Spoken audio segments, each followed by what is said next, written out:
Here's the thing.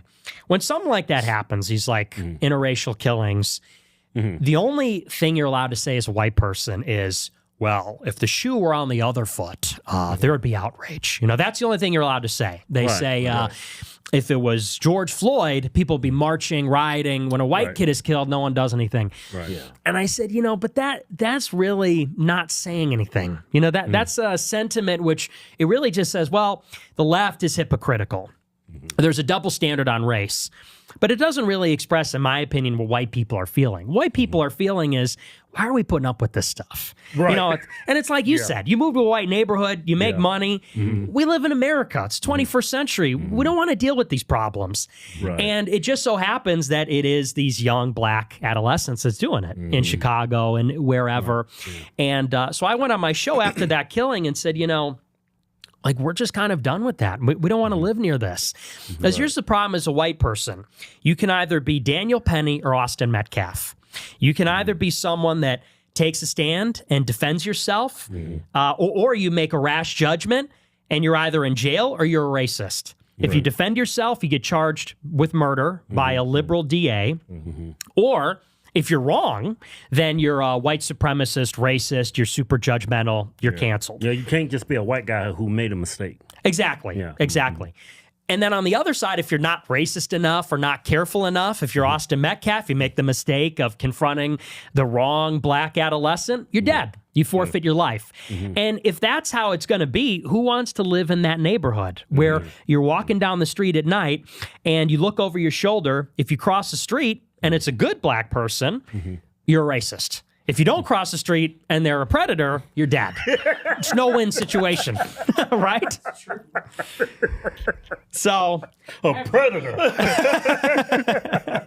Tell you this. Well, you know, a predator, opportunist. I mean, that's perfect adjective, predator. You know, because obviously not every black person's a predator, and but there are these opportunists that are they're crawling the streets at night looking for people, not paying attention, young girls, young men. Yeah. And so I said on my show, I said, white people don't want to live near black people. If that's what it's, okay. Clip. I don't want to live around black people. I just don't. It would be irresponsible if I had a wife and kids to live near black people. It just would be. And that's not to say that every black person is violent. It's not to say that every black person is the same way. But we watch the news. We read the papers. When you drive downtown in Chicago, you know who you got to look out for and worry about when you're thinking about whether you're going to get carjacked, when you're worried about catching a stray bullet, when you're worried about who's going to pull up on the side of the road and literally shove a rifle in your face and steal your iPhone or shoot you point blank, execution style, in Lincoln Park. We know who's doing it. I don't want to live near them.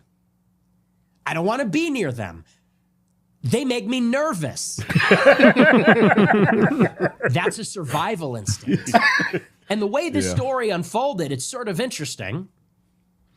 Apparently, this white student, this Austin Metcalf, confronted a friend of the killer, presumably black also, and said something like, hey, you're sitting in the wrong spot. You're in my spot, something like this. And that's when the black guy jumped in and stabbed him to death.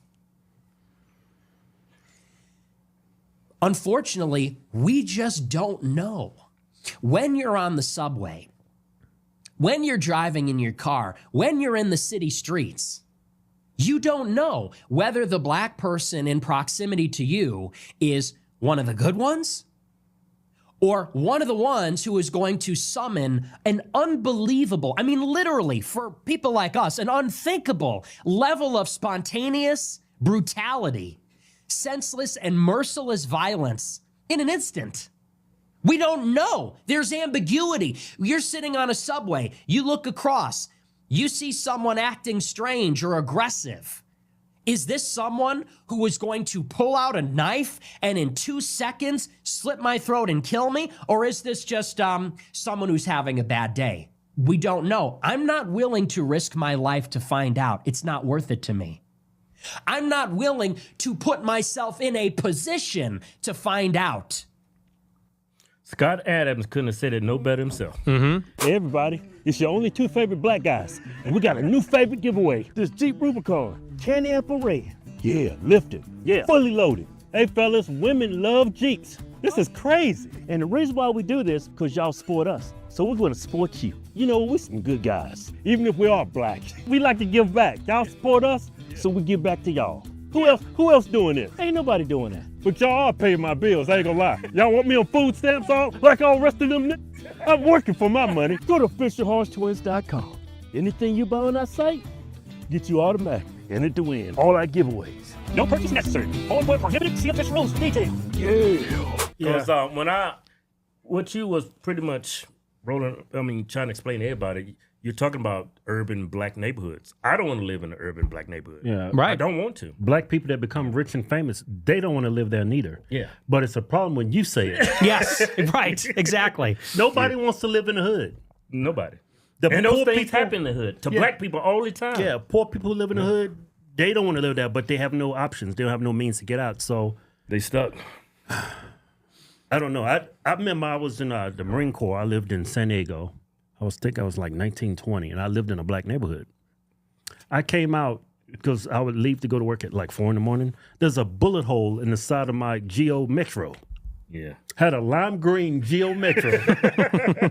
That's how I learned how to drive a stick. Yeah. And it had a bullet hole in the side of it. Yeah. I get in the car, I turn around, I go up to the stop sign, which is maybe about 100 feet away, so I can get on the freeway. There's a prostitute right there. And she looked at me like this, and then she said, I was like, she must have just got done sucking somebody off.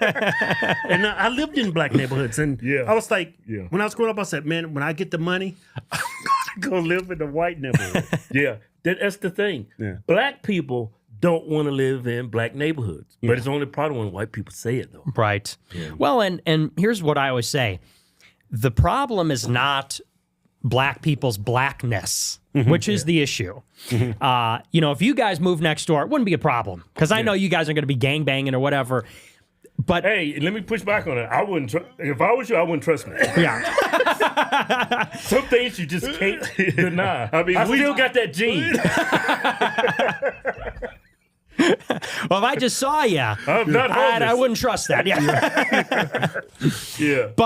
But the problem is that, unfortunately, a stereotype, which is based in reality, is that when you live in a black neighborhood, you're going to get this set of problems. You're going to get violence. You're going to get mayhem, chaos. And it's not even just that. It's just rudeness, people being inconsiderate. And if people associated with black people with being friendly, being kind, being peaceful, no one would have an issue. People say, oh, great, black people moving in the neighborhood. This is awesome. Property value is going to go up. That's not what's going to happen. No. So, that's the issue. And I said that, and Jason Whitlock, he's super Christian, as am I. And he said, well, this is an attempt to incite racial hatred between white and black people, to divide up the races with this, with this incendiary rhetoric. And I said, look, here's the problem. You can reconcile white and black people with Christianity. But in my opinion, that happens second. What has to happen first is law and order. Unfortunately, you have this cycle in America where you have very good laws, safety, you have police are active enforcing the law.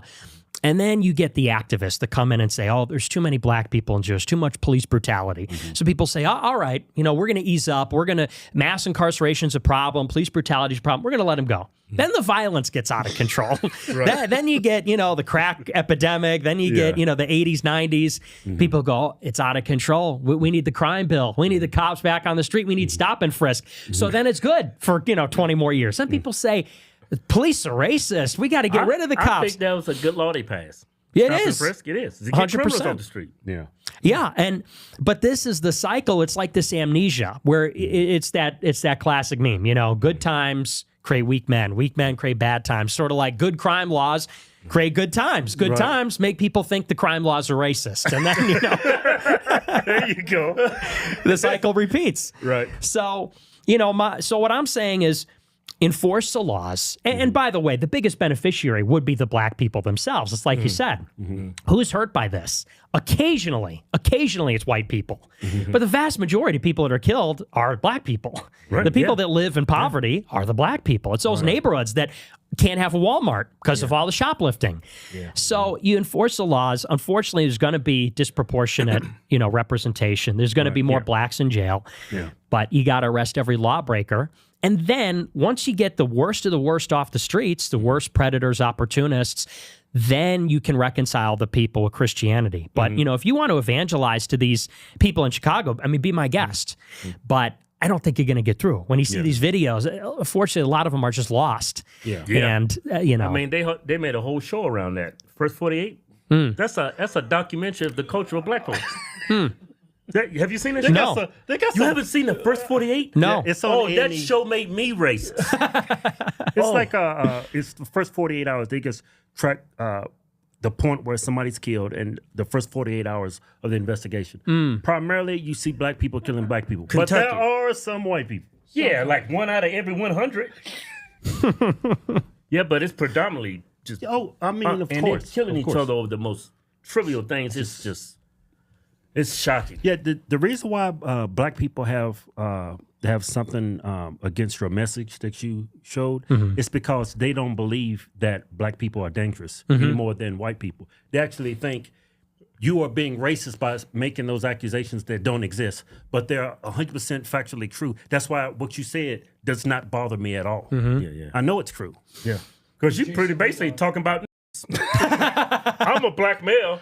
He has a problem with and me being a black male, we can't stand this either. I mean, Chris Rock had a famous joke. Yeah.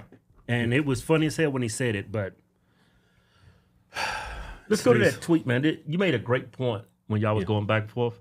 Jason Whitlock said, every bit as godless and stupid as your critics say. You're Ray Epps 2.0, I can't say it, pointing foolish believers Shut up, you fucking dumb. I can't see it. I can't Let me see it. I can see it. You're every bit as godless and stupid as your critics say. You're Ray Epps 2.0, pointing foolish believers into a building that will burn them down for eternity. Many of the people captured by the wickedness of black culture can claim ignorance. You know exactly what you're doing, demon. See, I don't think it's ignorance of the black community. You can't teach a conscience. You can't teach that. The enemy is paying people on social media to promote racial division and conflict. The aftermath of Austin Metcalf, Carmelo Anthony is a psyop. I don't think that's a psyop. No, don't fall for it. Stand on the word. Rebuke any so-called believer and not pointing to Christ. Don't you think in his message, in a roundabout way, he's saying black people are incapable of a rational thought and white people are superior, so we're going to give them a pass?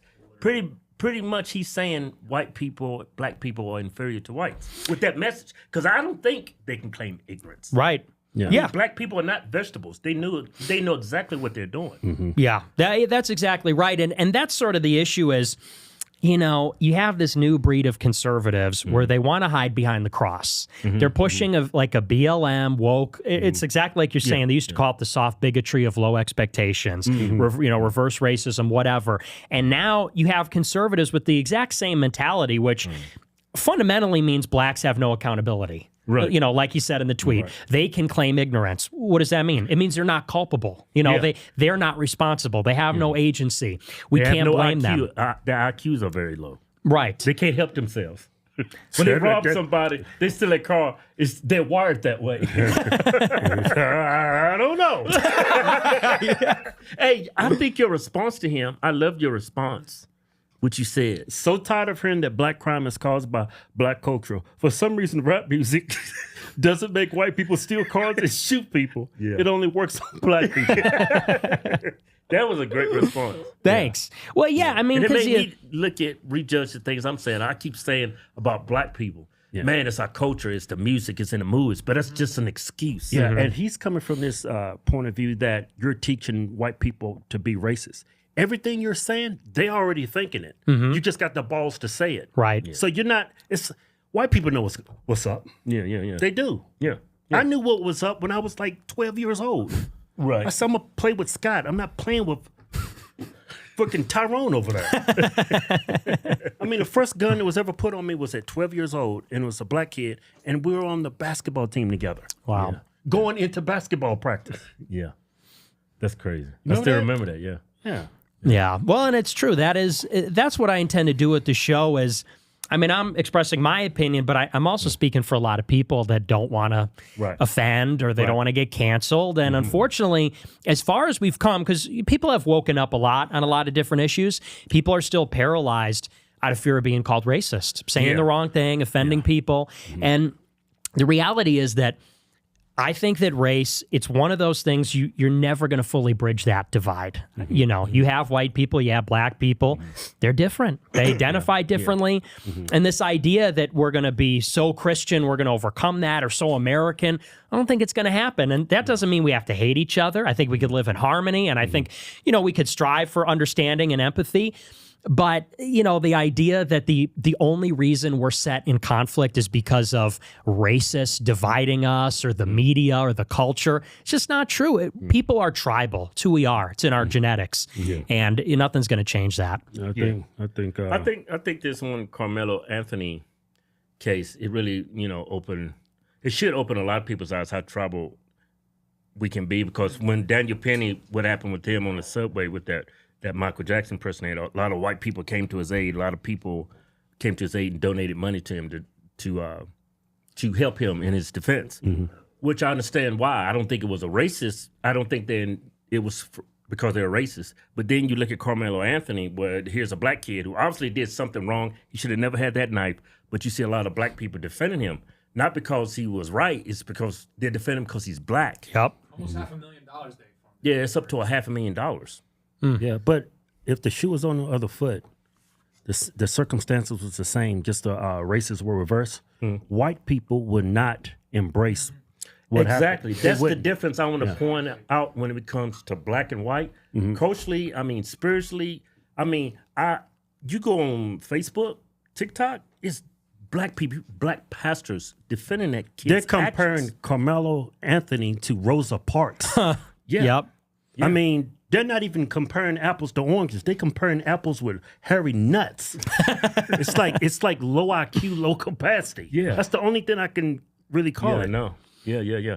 nuts. They trying to say Self-defense. self-defense. Right. Like, and they even brought up the accusation that if you tell somebody to leave, that's bullying. Right. I was like, how did you reach that point when you consider that bullying? Yeah. You have I'm to on be TikTok and I'm mentally looking at stupid. everybody's reaction Yes. about what happened. Well, it's like you said, it's between just Hudson pure- Metcalf and Okay. Carmelo Anthony, right? And the black reaction is what you expect. But white people, obviously not all of you, so let me just get that out the way. But a bunch of y'all are just a bunch of racist, bigoted crisis actors. People really believe that kid had the right to tell Carmelo to move. This kid wasn't working security. He wasn't given no responsibility. He wasn't the seat manager. Like, if that kid would have just minded his own business, would he or would he not still be alive?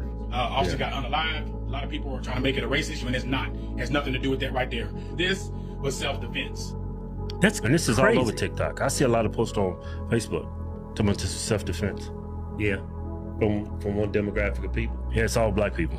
Did he have any injuries? Do you see his This kid? mugshot? Clean face, nothing. No scratches, no nothing. No punches were thrown from what I heard so far. Yeah, it's something wrong with the black community. I was like, man, you can't be this dumb. Man, if that was self-defense, the murder rates would go up. You could kill somebody for anything. Yeah, Yeah, imagine right. look, what horrible precedents that was set. Okay, what? Do something, I'll kill you. Or do something. No, get out. Stab me, you stupid fuck. I don't have it in me. That's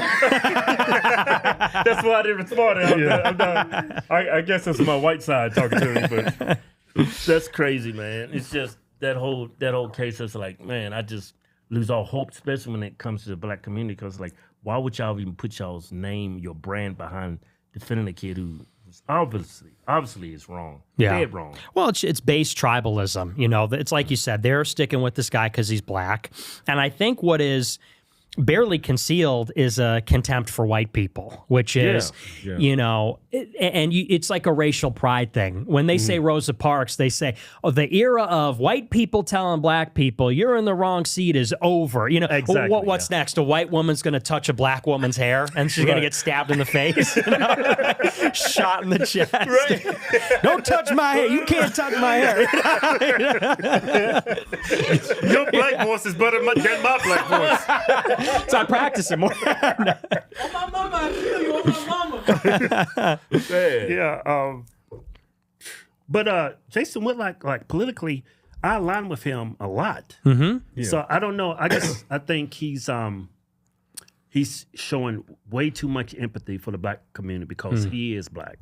Yeah. And I've been through that, and I was like, you know what? I'm done with that. I'm just going to stand for what's right, and if what's right that's what I'm going to stand on. So Yeah. And I like him. He's a good guy. I was very positive towards him because initially I disagreed with him. I was very positive. I said, you know, I respect him a lot. He's Christian. I agree. Like you said, I agree with him so much. And then he just had this nasty calling me a stupid demon, saying I'm sending people to hell. So uncalled for. But that is another stereotype, is this like crybaby thing that black people do. A lot of it's like an ethnic narcissism. And it's like you said, it's a bit of a blind spot where, you know, a black conservative can be right on 99% of things, but when it comes to race, they want to take their ball and go home. When it comes to race, they want to be a crybaby, play the victim, and I think that's all it is, a blind spot. A lot of white people have it too. Right. And not even to be that guy, but in fairness, there's an equal amount of people that I know, white nationalist types, very proud. They'll be the first ones to blast black people and their behaviors. You talk about some of the behaviors of lower class white people, they say, oh, you're against white people, you're against your own kind. It's like, let's be honest, you know? Let's just be honest about who we are, who the other is.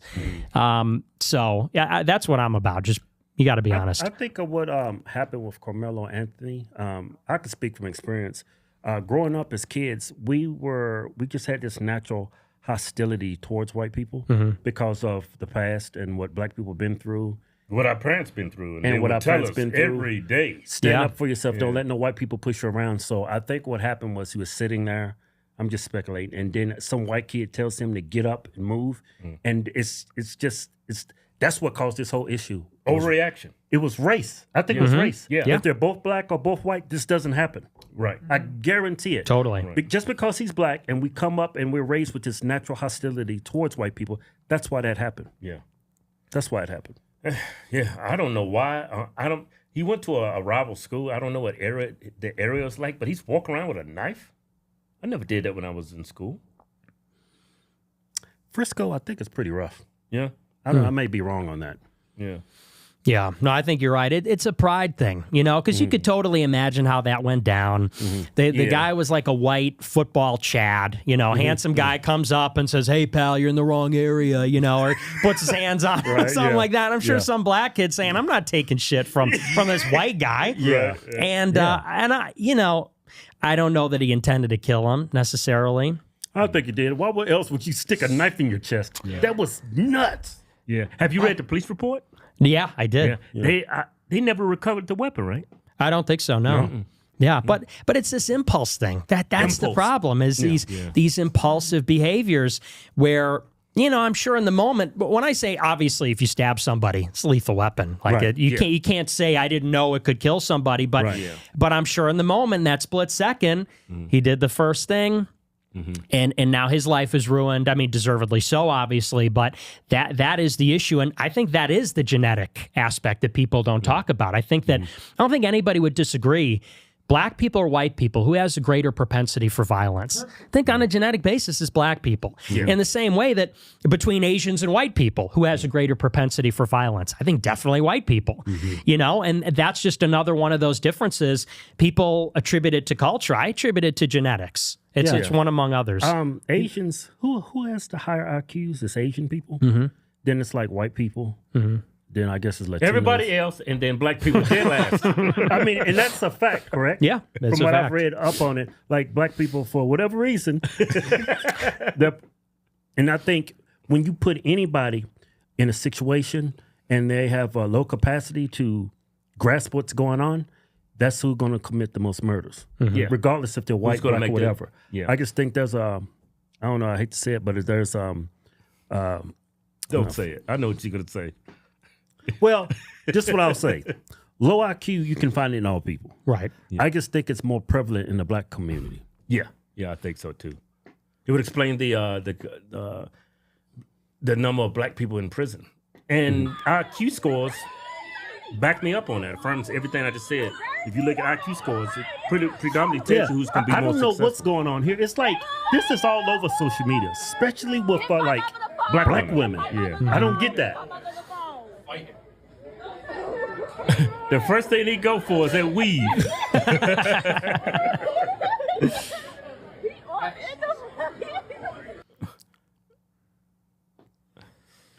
Yeah, that's low IQ right there. All the way. Oh, yeah. Why would you do that, man? That's hey Joe. I don't want to look at this. You making this white man look at gratuitous. Joe swears up and down. I like black women that big. Oh man. Hey, let me ask you this. Back to Whitlock's point. Do you think the record labels and the rap music has some part of the blame when it comes to the black community? Certainly. I mean, it's certainly not helping. And I do think it exacerbates it because this is something my grandma always used to say. I've been in Chicago for generations. My family's been there. And, my ancestors were Italian immigrants, Italian, Irish, Mexican immigrants 100 years ago. And so my grandma grew up in the projects with many black people.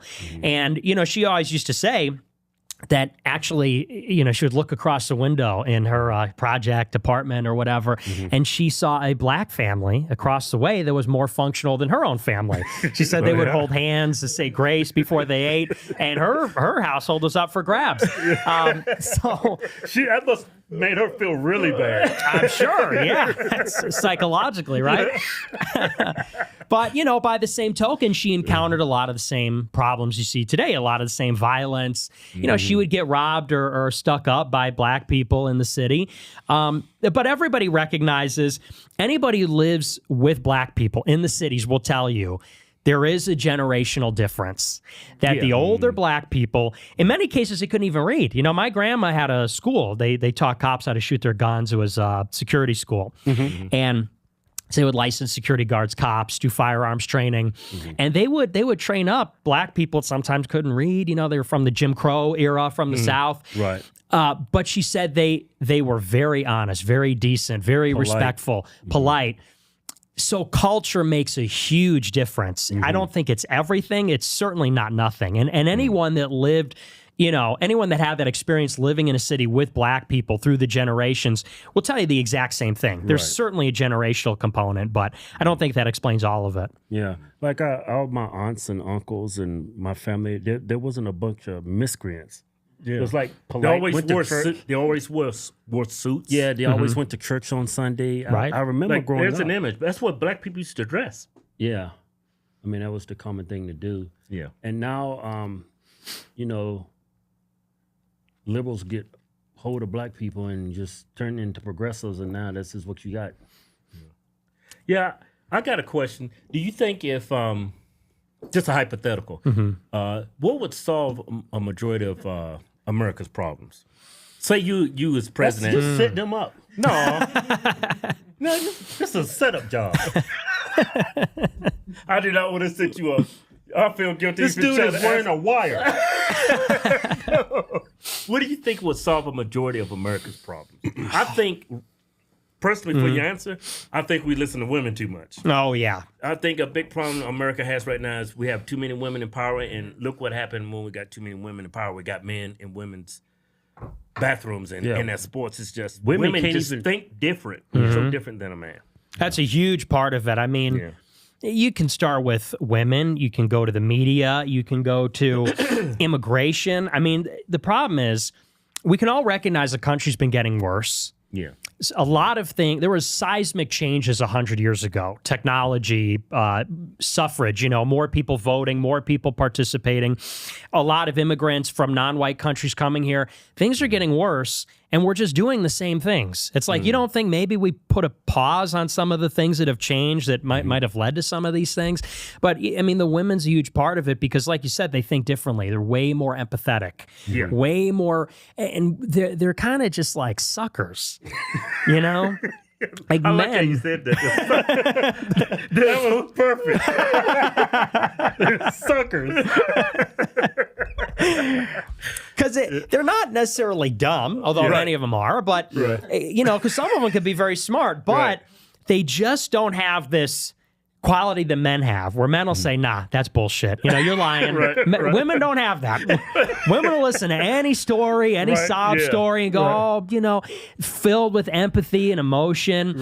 And when you look at who they vote for, this is like a red pill for me. When I was in high school, they said, I said, if you look at the election results, presidential election results, you separate it out by men and women. If only men voted, every state goes red. If only women voted, every state goes blue. All you need to know. That's all you need to know. That's powerful. And even today, the approval ratings with Trump, men overwhelmingly positive, women overwhelmingly negative. And we know Trump is right. We know the Democrats are wrong, you know, and these are like not difficult issues. Should a country have a border?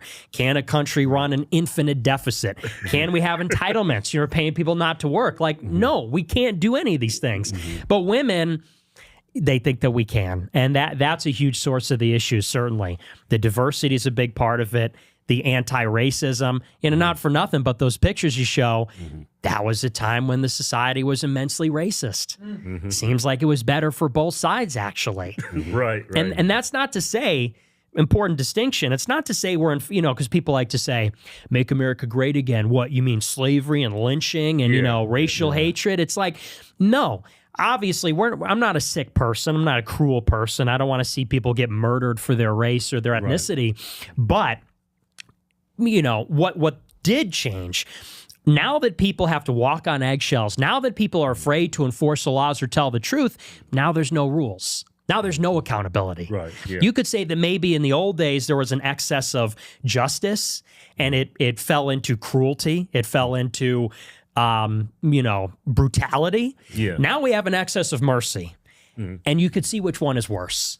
Certainly the excess of mercy and forgiveness, you get a lawless society.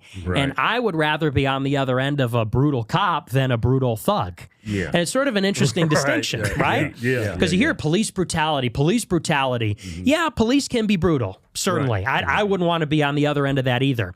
But would you rather be on the other end of the law that's brutal, or these young adolescent black men that are brutal, that will execute you for not even having to do with the theft? You know, I referenced a specific case. I said, who's executing people in Lincoln Park?